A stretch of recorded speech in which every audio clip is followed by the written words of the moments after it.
안녕하세요. 박종훈의 경제한방입니다. 자, 홍춘욱 리치고 인베스트먼트 대표와 함께하는 2부 시간으로 이번에는 이 책에서도 좀 강조를 많이 하셨기 때문에 제가 궁금해진 게 있는데 중국 경제거든요. 그리고 좀 뒷부분에 또 부동산 얘기도 하셨기 때문에 여러 가지 얘기들을 좀 여쭤볼까 하는데요. 일단 중국에 대해서 2008년 이 올림픽 이후에 중국 경제 성장도 있었고 그러다 보니까 이번 동계 올림픽 끝나고 난 다음에 뭔가 변화가 있지 않을까? 올림픽 끝날 때마다 뭔가 변화가 있어 이렇게 생각하시는 분들이 좀 있다 보니까 중국이 과연 앞으로도 지속 가능한 성장을 할 것인가? 올림픽 이후에 동계 올림픽 이후에 어떤 모습을 보여줄까? 이런 궁금하게 생각하시는 분들이 많은데요. 어떻게 보십니까 중국에 대해서? 네, 그렇게 긍정적으로 보지는 않습니다. 네, 왜 그런가요? 이게 우리가 90년대 겪었던 일들을 겪고 있다. 1990년대 한국이 OECD 가입 기억나시는지 모르겠습니다. 경제개발협력기구에 96년 가입했는데 그때 이제 우리나라 국민소득 1인당 $10,000 돌파하면서 또 마이카 붐도 불어서 막 엄청난 자동차 시장에 붐을 가져왔었던 그런 시기들하고 지금 중국이 정말 비슷합니다. 이게 왜 비슷하냐 하면 일단 1인당 국민소득도 $10,000 넘어섰고요. 더 나가서 올림픽 2번이나 유치할 정도로 세계적으로 본다면 경제력도 인정받았고 참 좋은 면이 많은데 그때 우리랑 비슷하게 이제 또 하나가 뭐냐면 농촌 지역에서 도시 지역으로 인구 이동이 일단락돼 가는 시기라는. 우리도 그때 전체 인구에서 한 20% 미만만 농촌 지역에 살고 도시 그때 서울이 1,000만이었잖아요. 그죠? 그때도 1,000만, 지금도 1,000만입니다. 네. 네, 경기도만 커졌죠, 사실은. 그러니까 이런 식으로 수도권이나 도시 지역에 대한 인구 밀집들이 가파르게 진행될 때 기업들이 되게 좋아요. 뭐가 좋으냐면 임금이 안 오르니까.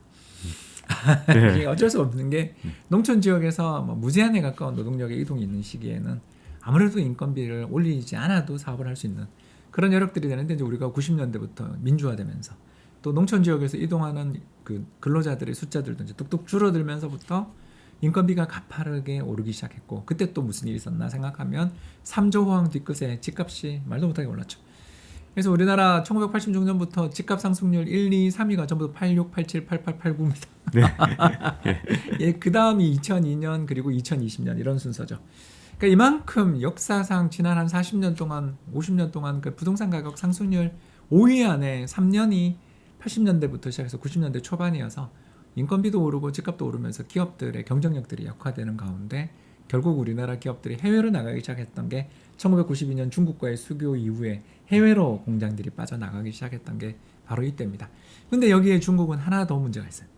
인구 감소. 네. 이번 인구 센서스 9차 인구 센서스에서 물론 인구는 아주 조금 늘었습니다만 사실상 팔팔한 인구 15세에서 64세에 해당되는 생산활동 인구 또는 뭐 경제활동 인구가 이제 드디어 피크를 치고 줄어들기 시작한 게 10년째 접어드는 시기죠. 그러니까 이런 식으로 경제가 움직여 나갈 때 이 경제의 발전 방향을 전환해야 됩니다. 우리는 이제 그걸 전환을 잘 못하다 외환위기 맞아서 강제로 전환당한 아픈 기억이 있는데 중국이야 뭐 3조 달러에 달하는 어마어마한 외환 보유고를 갖고 있으니까 그 나라가 뭐 외환위기 겪지는 않겠지만 경제의 구조 전환이 지금 필요한 시기인데 이 구조 전환은 두 가지 면에서 이루어지게 됩니다. 첫 번째는 당연하게 인력이 희소해지는 그렇지 않아요? 생산활동 인구도 줄어들고 거기다가 농촌에서 오시는 분들도 줄어들고 그리고 집값도 오르고 이 모든 생산 요소 비용들이 다 올라가게 된다는 걸 가정하고서 이제 지금 예전처럼 인건비가 싸게 유지되는 것을 배경으로 해서 뭔가 비즈니스하는 모델들을 갖고 계시는 분들은 전환을 해야 되는 시기인 거고요. 또 하나 문제가 뭐냐면 카피캣은 이제 벗어나야 되는 시기인 거죠. 우리도 뭐 카피캣이었죠. 그렇죠. 카피캣이 뭐냐면 선두주자를 모방해서 우리가 뭐 인정해야죠. 일제 물건 나오면 우리가 좀 많이 카피하던 시절이 네. 있었지 않습니까? 그런 시절도 있긴 있었죠. 네. 예, 맞습니다. 그리고 뭐 또 우리나라에서 자유 수출 지역들, 뭐 예를 들어서 마산공단 이런 데서 생산된 물건들 되게 귀하게 여겨지던, 야 이게 뭐 직접 투자 기업들이 생산한 물건들이야 그러면 우리가 또 그런 비슷한 물건들을 우리 기업들이 만들어내기도 하고. 그러니까 이런 시기에는 외국인들 입장에서 글로벌 투자자들 입장에서 견제가 덜해요.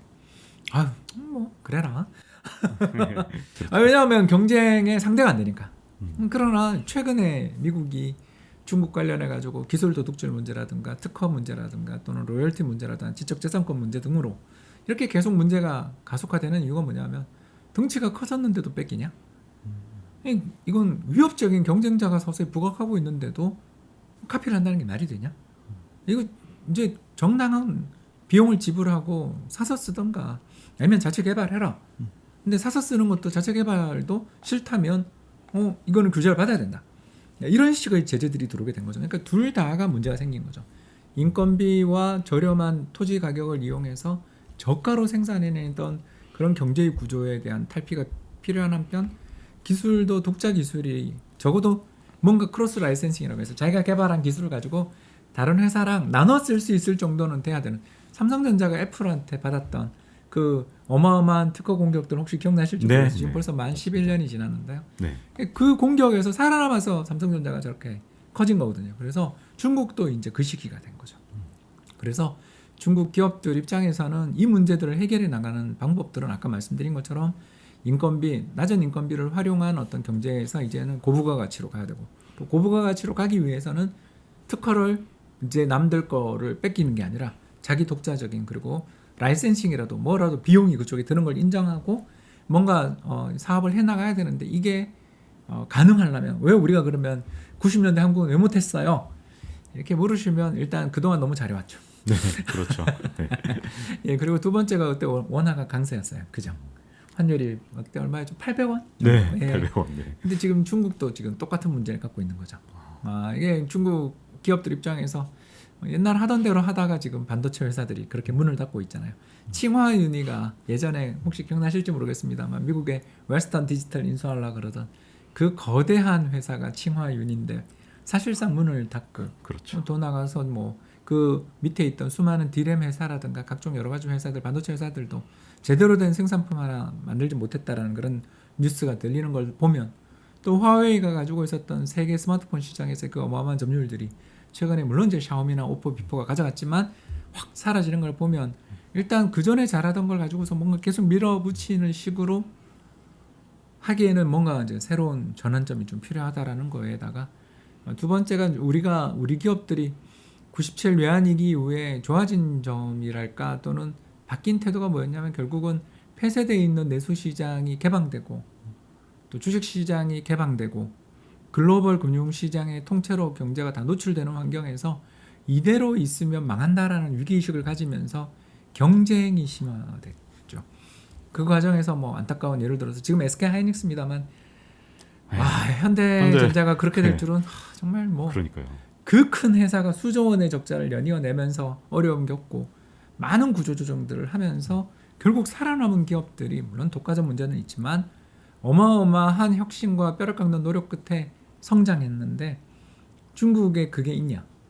그러니까 다 국영기업이고 정부 지원을 받는 회사들 사이에 정말 의미 있는 그런 경쟁 압력 속에 이러다 망하겠다라는 그 공포 속에 뭔가 혁신이 나오고 뭔가 새로운 신제품이 나오는 건데, 중국이 그런 게 있냐 하면 아이고 이거 잘 안 보이는 데다가 마지막으로 환율까지 요새 어때요? 1달러에 대해서 뭐 7위엔 정도 있던 게 지금 6위엔 초반, 6.2위엔 정도 와 있으니까 그 달러가 강세인데도 중국 위엔화가 거기다 강세잖아요. 어떻게 되겠어요? 중국 기업들의 경쟁력들이 과연 그걸 버텨낼 수 있겠는가에 대한 공포까지 있다는 점을 생각하면, 이래저래 우리가 생각해 보면 중국이 그 인구 구조는 더 나쁜 데다가 90년대 한국이 겪었던 문제를 고스란히 지금 겪고 있다는 점에서 그러니까 이겨낼 수는 있으리라 생각하는 게, 중국이 그 78년 개혁 개방 이후에 지금까지 해나왔던 어마어마한 성과를 생각할 때 중국이 여기서 몰락한다기보다는 해낼 수 있을 거야라고 어떻게 보면 응원은 하고 싶지만 고생은 좀 많이 할 수밖에 없고 성장 탄력도 옛날만 못할 거다, 이렇게 볼 수 있는 거죠. 중국에서 근데 특이한 움직임이 빅테크 기업들을 더 육성을 해야 될 것 같은데, 이렇게 되면 내수 중심으로 가고 뭔가 이 신산업을 만들려면 그렇게 해야 될 것 같은데, 공동 부여한다면서 빅테크를 여러 가지 방법으로 옥죄다 보니까 이제 주식 투자하는 분들이 이거 좀 생각이 좀 약간 갈리는 것 같아요. 그래서 빅테크 주가가 이렇게 많이 떨어졌으니까 지금이 투자할 때다. 심지어 미국의 투자자들조차도 일부가 그러시는 분들이 있고, 또 다른 쪽에서는 아니다, 이 규제가 계속될 거니까 빅테크 중국에 투자했다가 큰일 난다, 이렇게 보시는 분들이 완전히 갈리던데 어떻게 보십니까? 예, 저는 중국 빅테크에 투자하려면 전체를 다 사는 게 제일 낫다라는 그런 슬픈 이야기를 할 수밖에 없는데요. 일단 제가 그 엔트그룹 사태죠. 2020년 10월부터 시작된 이 사태를 보면 중국이 가지고 있는 또 다른 문제를 느낄 수가 있는데, 이제 우리나라는 1990년대에 그 외환위기 전에 우리 경제 보면 그래도 내수 호황이었고 경제가 되게 이렇게 붐이 좋았어요. 그게 왜 그랬냐면 근로자 임금이 가파르게 오는 사이에 또 민주화되면서 자유롭게 분출되던 그런 욕구들 이런 것들이 있었다면 중국은 그게 안 되는 나라잖아요. 그러니까 국가 자본주의라고 저희들 부르는 그런 경제 시스템에서 정부가 가지고 있는 독점력이랄까 장악력이 되게 강한 나라인데 이 강한 장악력을 흔드는 세력들이 빅테크죠. 그래서 뭐 예를 들어서 아까 잠깐 이야기했었던 엔트그룹의 그런 소비자 금융돼 있는 각종 여러 가지 플랫폼들 보면 정부가 정한 금리는 뭐 이건 그냥 정확한 숫자는 아닙니다. 예금 금리 1.5%, 대출 금리 3.5, 3.7 뭐 이 정도가 지금 정부가 정한 금리입니다. 근데 그 엔트그룹의 앱에서는 더 높은 금리로 예금할 수 있고 더 높은 금리로 대출 받지만 대신에 국영기업이나 어떤 네트워크 있는 사람들만 가서 은행에서 대출 받을 수 있는 것과 달리 엔트그룹이 가지고 있는 앱에서는 누구나 대출을 받을 수 있는, 그래서 정부가 정한 어떤 틀을 깨고 더 나아가서 정부보다 더 많은 정보를 갖게 된 거 아닌가. 네. 그래서 저는 디디 추싱도 역시 비슷했었다고, 지금 이번에 어마어마한 구조조정을 하던데 그 디디 추싱이 우리나라의 카카오티에 해당되는 그런 회사입니다. 그러니까 이런 여러 가지 사례에서 지금 제가 보여드리는 것처럼 정부가 권력을 독점하고 정보를 독점하고 싶어하면서 정부 주도의 성정 전략들을 유지시켜 나가려는 그런 욕구를 가지고 있을 때 자신들의 가지고 있는 정보력을 위협하거나 자신들보다 더 강한 어떤 시장 파워를 갖게 되는 기업들을 용납할 수 있는가. 여기 이제 두 번째가 뭐냐면 이 사람들이 해외에서 상장해서 어마어마한 부자가 됐죠. 자, 그렇게 되면 우리는 아까도 잠깐 말씀드렸습니다. 90년대는 오히려 평등한 시기였는데 중국은 사실 그렇지 않지 않습니까? 굉장히 불평등이 심화되고 있는 중이잖아요. 그래서 불평등이 심화되고 있는 것을 더욱더 심화시켜버리는 그런 세력들이 어쩌면 중국의 빅테크 기업들의 투자자들, 파운더들, 그러니까 설립하신 분들이거나 또는 거기에 투자하신 분들이 훨씬 더 강한 어떤 뭐랄까 정부보다 더 강한 정보력도 가지고 있는 데다가 그 돈도 많이 벌어서 시장의 어떤 불평등, 불균형 이런 문제들을 심화시킨다라고 생각될 때는 용납할 수 없을 수도 있는 거죠. 그래서 저는 저 같은 경우에 개인적으로 좀 설명을 드리자면 어디가 터질지 모른다. 근데 싸다. 라고 생각될 때는 테크 관련 기업들을 다 사는 게 그러니까 인덱스 네. 제가 뭔 말하는지 아시겠죠? 네.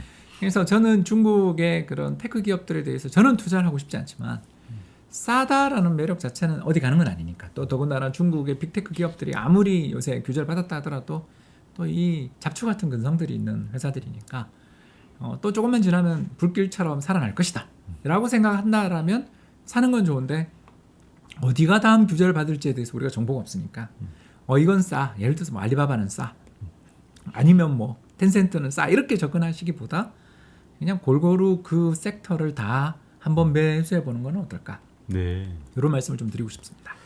또 하나 궁금한 것 중에 하나는 최근에 이제 중국 부동산에 대해서 이제 버블 논란이 진짜 본격화된 것 같아요.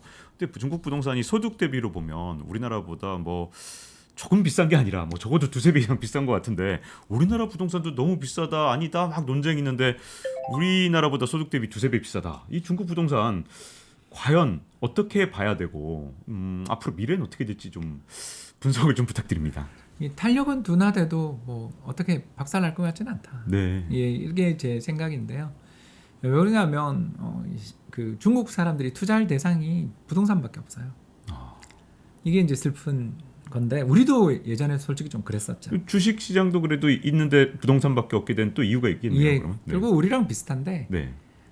우리보다 좀 더 심한 형태의 시장이 중국인데요. 간단하게 말씀드려서 우리나라가 시가총액이 10배 오를 때 주가는 2배도 못 오르잖아요. 그런 거 아시죠? 그렇죠. 네. 왜 그러냐면 그러면 시가총액 나머지 4배는 뭐냐 그러면 주식 수가 는 거예요. 그러니까 상장을 하든가 또는 증자의 주식 수를 늘리는 거죠. 아니면 뭐 전환사채나 신주인 수권부 사채들을 주식으로 전환시켜서 그 어마어마한 주식 수를 늘립니다. 근데 중국은 우리보다 더해서 8배인가 그렇습니다. 그러니까 그만큼 주식시장을 뭘로 보냐 하면 자금 조달 수단이고 자금을 조달한 다음에는 나 몰라라 하는, 그러니까 그게 신흥국 마인드이기도 해요. 그래서 우리도 신흥시장이잖아요. 그러니까 그만큼 우리나라 시장이랑 중국 시장이 또 닮은 꼴입니다. 그 급속한 경제 성장을 위해서 주식시장 알기를 자금 조달 원이지 거기서 투자자들이 돈 버는 건 또 불평등을 심화시키니까 억제하는 네, 그렇죠. 듣고 보니 참 씁쓸하죠. 그러니까 이런 시장이에요. 그런 시장에서 투자자들은 2008년 글로벌 금융위기 때 한번 또 2014년 후광통 때 크게 한번 주가가 올랐잖아요. 그러니까 이런 여러 가지 급등 후에 지속됐으면 좋았을 텐데 그 뒤 뭐 5분의 1 또는 3분의 1 토막이 나는 급격한 주가 폭락들을 몇 번 겪었어요. 그러다 보니까 중국 사람들은 주식을 일단 투자의 자산으로 잘 생각을 안 하고 그냥 좀 위험하면서 빨리 부자 되고 싶은 사람들이 용기 있게 들어가는 시장, 좀 투기적인 시장처럼 보는 거죠. 그러다 보니까 중국 사람들이 저축을 그렇게 열심히 하는 이유는 대부분 집 사기 위함이고 그 집을 사기 위한 노력들이 집중되는 게 바로 일선 도시라고 우리가 부르는 바로 북경, 상해, 뭐 광저우 이런 지역들입니다. 이런 지역들은 다 연안에 있거나 행정의 중심지인데 이 지역의 또 특징 중에 하나가 뭐냐면 후커우라고 해가지고요. 도시에 거기 살려면 되게 많은 자격 요건을 가지거나 또는 거기 원래 살던 사람들만 허용을 해주는데도 그렇게 비쌉니다. 그러니까 왜 이런 일들이 벌어지냐 하면 돈을 많이 번 사람들이 그 지역에 살고 싶어하는 욕망들은 다 똑같은데 못 들어오게 하고 또 대기자들이 그렇게 하고 또 그 지역에서만 개발이 이루어지니까 당연히 자연스럽게 주택 공급도 많지 않고 그러니까 이런 악순환이 벌어진 시장에 여기다 플러스 알파가 뭐냐면 예금금리 1.5%. 전 세계적으로 인플레이션이 나서 지금 난리인데 그렇죠. 미국이 금리를 인상한다고 지금 그러는데 올해 연말 뭐 예를 들어서 정책 금리가 1.5%까지 인상될 거라는 전망이 파다한데 중국은 지금 금리를 인하하고 있어요.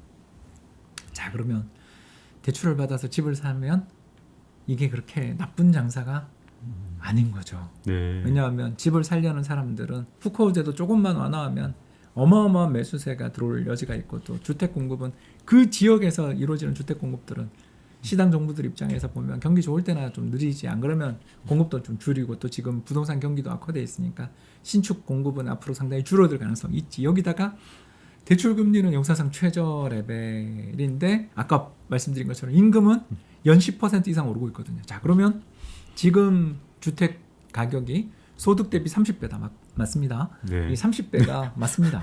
엄청납니다, 진짜. 상해 기준인데요. 네. 30배인데 한 5년 지나면 임금이 2배 되잖아. 네. 그렇죠. 10몇 %씩 오르고 있으니까. 네, 네. 야, 그럼 15배가 되죠. 그리고 10년 지나면 임금이 4배 오르니까 네. 8배가 되겠죠. 네. 그러니까 제 말씀 아시겠죠? 네네. 그러니까 주택 시장에 지금은 비싼 게 맞는데 이게 한 5년 조정 받는다, 3년 조정 받는다 그러면 싸지는 거죠. 그분들 보기.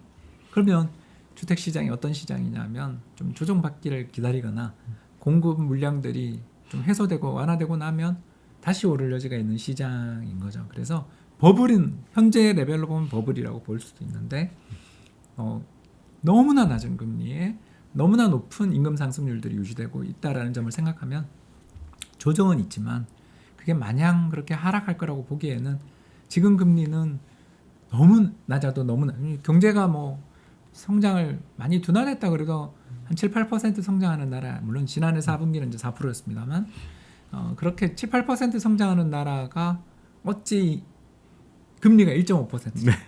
이 말이 안 되는 금리를 그렇죠. 유지하고 있어서 이거는 전형적으로 집사라는 정책이거든요. 네.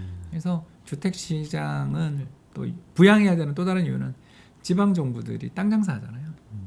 그렇죠. 그래서 그걸로 인해서 지방 정부의 또 부채 문제들을 해결하고 있기 때문에 이래저래 보더라도 당장은 너무 공급이 과잉하고 경기도 지금 중경기도 안 좋아서 조정을 받을 수 있는데 그렇게 지금이 붕괴됐고 이미 무너질 수밖에 없다라고 단언하려니 부양하는 조건도 많아서 그냥 저는 보합권 정도를 올해 내년은 보지만 그 뒤는 다시 용트림할 가능성도 있다 이렇게 봅니다. 여기서 또 궁금한 게 생기는데요.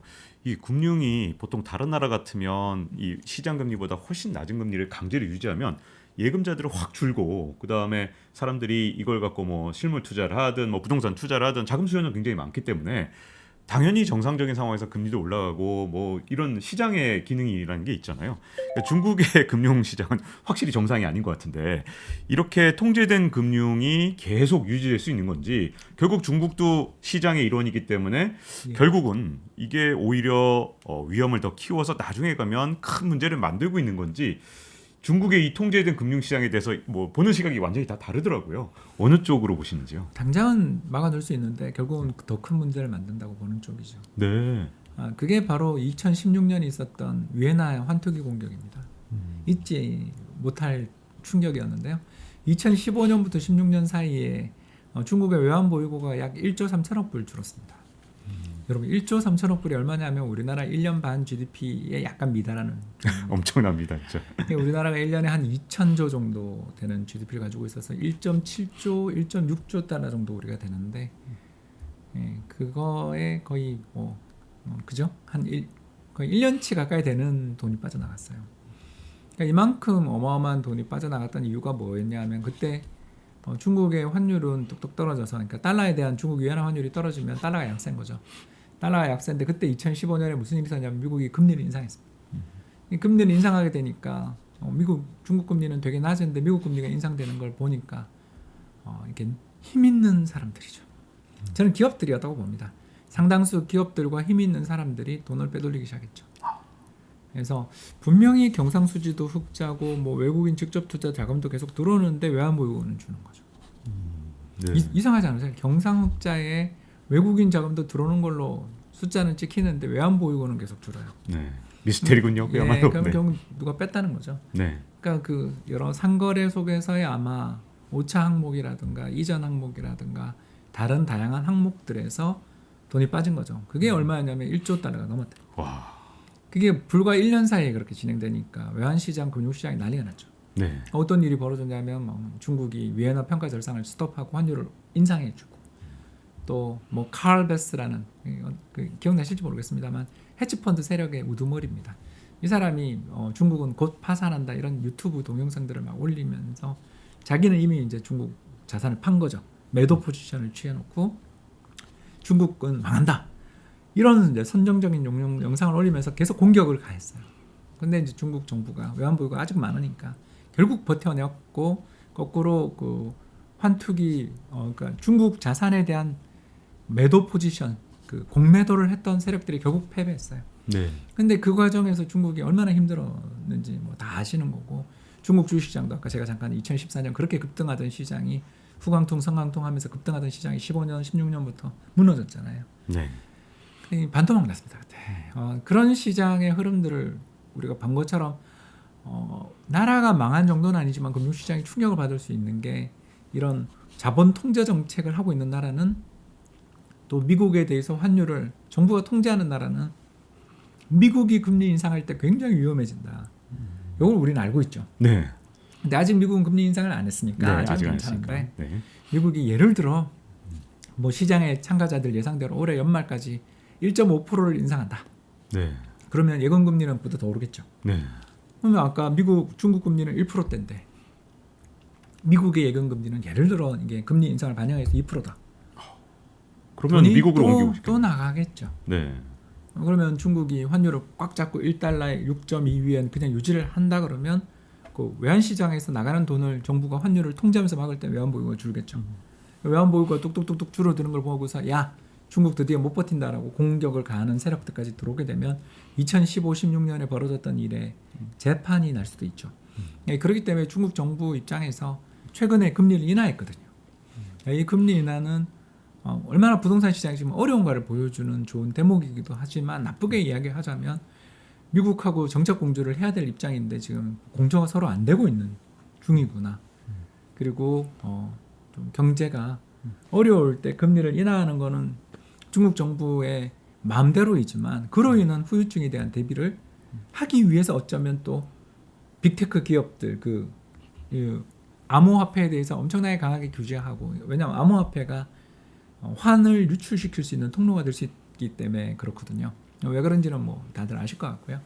미국에서도 암호화폐로 돈을 찾을 수 있으니까 그러니까 돈이 유출되는 꼴이 되거든요. 그렇기 때문에 암호화폐에 대해서 그렇게 강한 규제를 하는 것도 여기 때문이고 또 빅테크 기업들에 대해서 그렇게 강한 규제를 한 것도 요 위험들을 조금이라도 낮춰보기 위한 통제력을 더 강화함으로써 자본 통제력을 더 강화함으로써 이런 미국의 금리 인상이 나오더라도 버텨보려는 계산인데 아까 박 기자님 잘 이야기하신 것처럼 경제는 성장해가고 구멍은 숭숭숭숭 왜냐하면 경제 발전할수록 글로벌한 거래를 하는 기업들이나 개인들은 더 많아질 텐데 그러다 후강통, 성강통도 다 이미 시작돼 있는 상황인데 과연 영원히 막을 수 있겠는가에 대한 그런 걱정은 좀 드는 거죠. 그래서 그 형태가 2015, 16년처럼 살짝 앓고 지나갈 것인지 아니면 97년 한국 외환위기처럼 큰 병이 될 것인지는 모르지만 일단 외환보유고만 놓고 보면 2015, 16년처럼 또 한번 살짝 앓고 지나가는데 중국이 앓으면 우리는 되게 고생하니까 네, 그랬었죠. 네. 예, 그거에 대한 대비는 마음의 대비는 조금 하고 있는 중이다 이렇게 볼 수 있겠습니다. 그 마음의 대비가 좀 궁금해지는데요. 해외 투자하면 여전히 우리나라는 미국 다음에 중국, 부동의 2위인 것 같은데 예, 맞습니다. 과연 이 투자자 입장에서 중국 투자를 어떻게 대응해야 될까요? 네, 일단 제 생각은 그렇습니다. 아까도 잠깐 설명드렸는데 마오타이다, 텐센트다, 알리바바다 이게 이제 세 종목이 가장 유명한 종목들이니까 이야기했는데요. 정말 좋은 종목들이죠. 제가 봐도 이 회사들은 과거 퍼포먼스도 좋고 앞으로도 좋아 보여요. 근데 이제 문제가 뭐냐면 정부 규제의 정면으로 반부패 정책 누구 부패한 관료 처벌한다 그러면 마오타이 주가가 그날로 바로 박살이 나고 또는 해외에 상장돼 있는 기업들 이야기가 나오면 너네만 이렇게 나오면 또 알리바바가 저렇게 될 줄 누가 알았습니까? 그래서 이런 것처럼 정부의 규제가 직접적으로 받게 되는 빅테크 기업들이 어떤 한두 종목에 대한 투자들은 좀 피하자. 저는 그 중국 정부가 금리를 인하하고 경기를 부양하기 위한 노력들을 한다라는 것은 알고 있으니까 중국의 테크 기업들도 좋지만 소비재 기업들도 같이 보자라는 거죠. 그러니까 얼마 전까지만 해도 중국 방문하면 한국 제품 매장에 줄이 끝도 없이 서 있고 그 백화점에서 틀어주는 영상이 전부 한류 영상이었던 시절이 불과 6년 전이지만 지금은 다 잊어버린 과거가 된 것처럼 어렵습니다. 우리 브랜드들이. 그러나 그 사이에 중국이 물론 글로벌한 영향력까지는 아직 아니지만 자기들 컨텐츠로 아무튼 세상을 구축했잖아요. 그러면서 그 중국 내에서 소비재 기업들이 좋아진 거는 분명한 사실이다.